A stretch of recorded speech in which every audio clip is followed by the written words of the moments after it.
Տարեսկզբից մեկնարկած բողոքի ակցիաները, մասնագիտական քննարկումներն ու բժիշկների վարձատրության վերջերս ներդրված հաշվարկի մեխանիզմը ցույց են տալիս մեկ իրողություն. առողջապահական համակարգը տրանսֆորմացիայի բարդ փուլում է։ Փետրվարին ձևավորված բժշկի ձայն նախաձեռնող խմբի անդամներն ընդգծում են. առողջության ապահովագրությունն անհրաժեշտություն է, բայց դրա ներդրումն այլ կերպ պիտի լիներ։ Բայց ոչ այս կերպով, ոչ բուժաշխատողի տանջանքը կոպեկներով վարձատրելու հաշվին,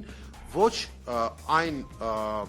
մեթոդաբանությամբ, որով որ հիմա արվում է, որովհետև առողջության համընդհանուր ապահովագրությունը պետք է լուծի հարցեր, ոչ թե առաջացնի նոր հարցեր։ Մարտի 16-ին, ի պատասխան տևական բողոքների եւ անորոշության, նախարարը ներկայացրեց մի նոր գործիք՝ աշխատավարձի հաշվարկման հաշվիչը։ Նախարարը բացատրեց հաշվարկի մեխանիզմը, օրինակ բերելով ընտանեկան բժշկին, որն ունի 1898 կցված բնակիչ, բայց ամեն ամիս չէ, որ բոլոր 1989 բնակիչներն էլ կայցելեն պոլիկլինիկա։ Գործնականում դա հնարավոր էլ չէ։ Սա չի նշանակում, որ ամբողջ այս գումարն է